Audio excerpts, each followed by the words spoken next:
بسم الله. اهلا بيكم يا جماعه، معاكم جوبا. اهلا بيكم في حلقه فوز الاهلي بالبرونزيه الرابعه في تاريخه ومن 9 مشاركات. النادي الاهلي النهارده قدم اداء ممتاز جدا قصاد اوراوا الياباني، وهنتكلم بكل التفاصيل. لكن قبل ما نبتدي حابب حضراتكم يا ريت تشتركوا وتفعلوا الجرس عشان يوصلكم جديدنا اول باول، وتعملوا لايك عشان الفيديو عجبكم. وبعدين ده فيديو احتفالي برده، ما تنساش برده تعمل شير للفيديو. بدون الخوض في تفاصيل كتير، يلا بينا نبتدي.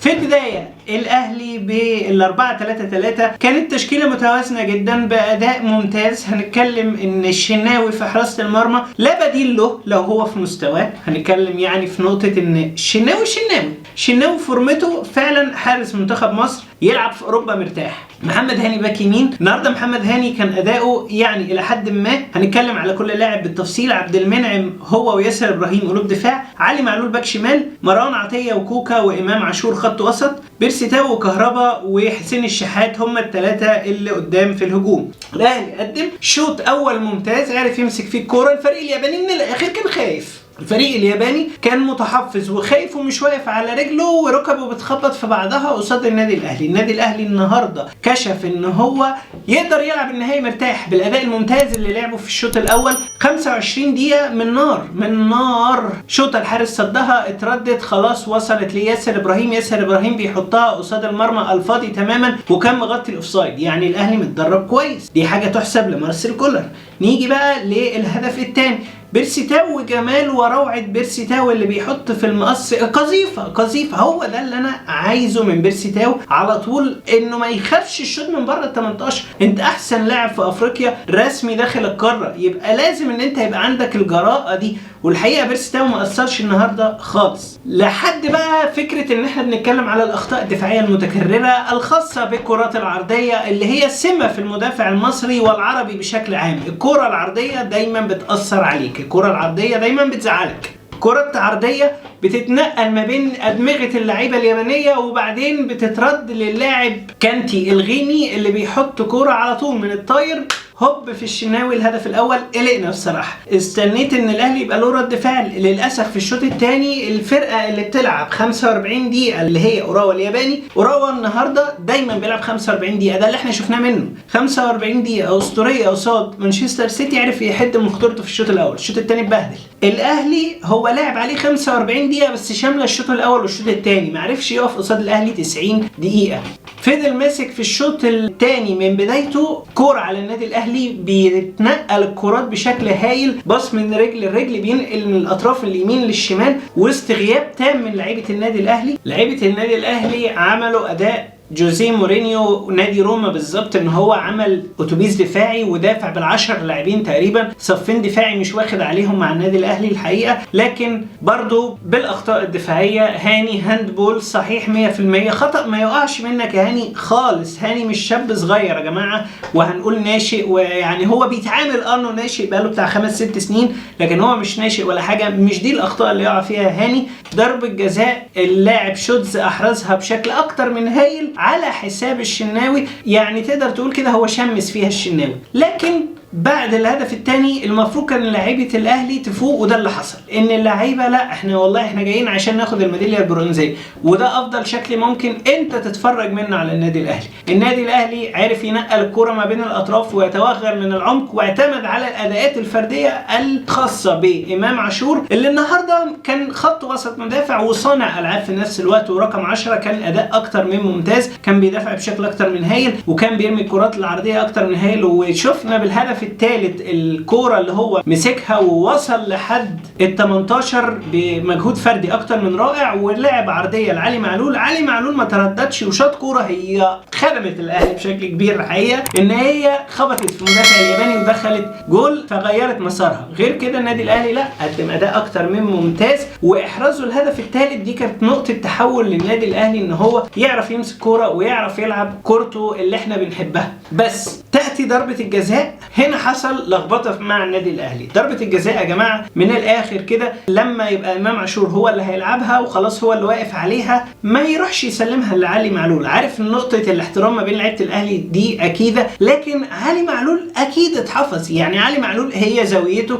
هي كراته المفروض كانت تبقى اجمل شويه. هو لعبها برده على يمين الحارس وارضيه وضعيفه، كانت ممكن تقتل الماتش من بدري لصالح النادي الاهلي وتخليها 4-2، بدل ما احنا قعدنا على اعصابنا. الكوره الخاصه بالدبل كيك اللي جه على الشناوي اللي يا دوب رفع ايده كده وطلعها، لولا الكوره دي كان زمان الهدف التعادل جه، لان الفريق الياباني بقى بيهاجم بقى بكل اللعيبه، ما هو خلاص هو مش خسران حاجه. وعلي معلول بنفسه هو برده اللي احرز الهدف الرابع في الدقيقه الثامنه من الوقت بدل الضائع، لان كان في 9 دقايق والشناوي وقع دقيقه، فالحكمه صفرت على الدقيقه العاشره. وهنا نتفرج على فاول اكتر من هايل. والله هو لو كان الحارس احسن شويه كمستوى افضل كان هيطلعها، لكن اتحطت الكوره بشكل اكتر من ممتاز على شمال الحارس في المقص، خبطت في ايد الحارس ودخلت. وعلي معلول يحرز الهدف الرابع عشان يحتفل، لان الهدف الثالث للاسف ما اتحسبش له. هدف الفريق الياباني في نفسه ما اتحسبتش لعلي معلول للاسف لانها خبطت في المدافع. هنا بقى ناتي للنقطه مهمه جدا. الاهلي بالاداء ده كان ممكن ان هو يوصل للنهائي مرتاح. انا كنت عايز الاداء ده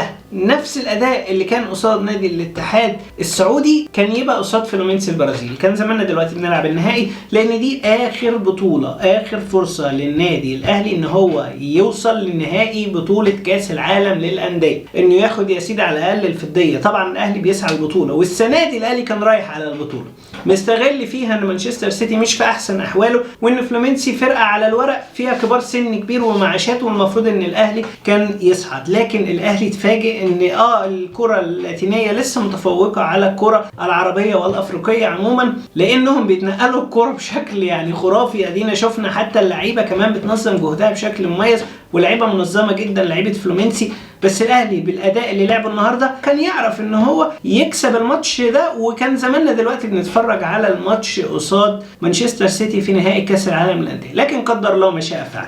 وبالمناسبه دي اخر برونزيه لكاس العالم للانديه، لان لحد دلوقتي من الفيفا بنظام البطوله الجديد مفيش لاعب على المركز الثالث تاني، يعني هيكون النهائي فقط مش هيكون لاعب على المركز الثالث. والنادي الاهلي يبقى هو اكتر نادي عربي وافريقي احرز البرونزيه في تاريخ كره القدم عموما. دي بقى كارقام النادي الاهلي في كاس العالم للانديه الحالي هو اكتر نادي احرز اهداف في البطوله، 7 أهداف. حسين الشحات كلاعب فردي هو دلوقتي بقى اكتر لاعب شارك في تاريخ كاس العالم للانديه ب15 مشاركه رسمي، لكن مع فريقين، العين الاماراتي والاهلي المصري. ومن بعد الفوز بالبرونزيه الاهلي يتم استدعائه رسميا لكاس القارات اللي هو هيتلعب كل سنه عادي مكان كاس العالم للانديه. البطوله هتتلعب كل 4 سنين وهيكون فيها 32 فرقه وهيكون دور مجموعات، فالدنيا هتبقى صعبه جدا على الاهلي ان هو يبقى في الادوار النهائيه. عمرك ما هتلعب ماتشين وتوصل النهائي، او هتلعب ماتشين وتلعب على المركز الثالث وتلعب على البرونزيه، مش هتحصل تاني ابدا في البطوله دي. وللاسف كاس العالم عصيه على النادي الاهلي.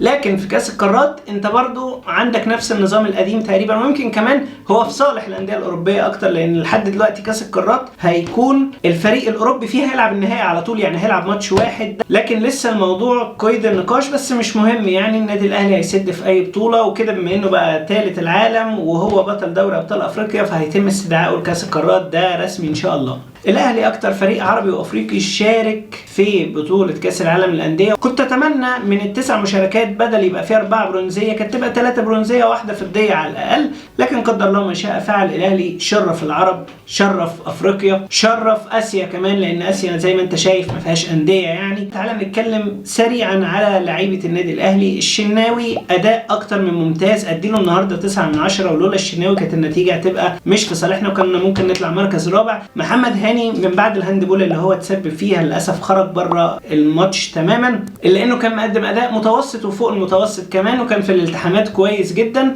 عبد المنعم هو وياسر ابراهيم هيظل هم قلوب الدفاع الحديديه للنادي الاهلي. علي معلول النهارده كان ابن ال20. علي معلول النهارده لما كانت بتتقطع منه كوره على ال18 الخاص باوراوا، كان الكوره اللي بتتقطع منه بيجري ورا المدافع وبيقطعها يطلعها في القاوي الثاني، يعني مجهود اكتر من هايل. وهو ده اللي انا دايما بستناه من علي علي معلول، وعلي معلول يظل اسطوره من اساطير النادي الاهلي، وهو خلد اسمه من اساطير النادي الاهلي بادائه الاكثر من ممتاز مع النادي وروحه الفدائيه. محمد هاني النهارده اديله 6 من 10، عبد المنعم وياسر ابراهيم هما الاثنين 8.5 من 10، علي معلول النهارده 10 من 10، مروان عطيه قدم اداء ممتاز لحد ما خرج بره الملعب. كل اللي اقدر اقول لك عليه ان مروان عطيه ابتدى يستعيد مستواه كمروان عطيه اللي احنا نعرفه وياخد 8 من 10. كوكا النهارده 7 من 10، احرز الهدف لكن كان مغطي الاوفسايد بس كان هدف اكتر من هايل، حظه بس غير موفق فيه. امام عاشور النهارده 9.5 من 10، اداء دفاعي وهجومي وارتداد اكتر من هايل. بيرسي تاو النهارده لولا كان زمان محمد هاني معمول عليه حفله ناحيه اليمين، لان بيرسي تاو سند مع محمد هاني بعد ارتكابه الهاند جول وضربه الجزاء والهدف اللي جه فينا، فبيرسي تاو عرف يدافع مع محمد هاني بشكل ممتاز. بيرسي تاو النهارده رايق وهدف اكتر من هايل ودفاعيا وهجوميا ممتاز، ياخد 9 من 10. كهربا 7 من 10. حسين الشحات النهارده اداؤه يعني كان في انانيه برضو، هو يعتبر انا شايفه اقل لاعب 6 من 10. النادي الاهلي فخر العرب وفخر افريقيا واسيا مع بعض، ياخد المركز الثالث والحمد لله على كل شيء. وبس كده يا جماعه، دي كانت حلقتنا، اتمنى تكونوا اشتغلت على حضراتكم، واتمنى تشتركوا وتفعلوا الجرس عشان يوصلكم جديدنا اول باول، وتعملوا لايك لو الفيديو عجبكم، وتعملوا شير عشان يوصل لاكبر عدد ممكن من الناس. بحبكم كلكم وشكرا ليكم كلكم، يلا سلام.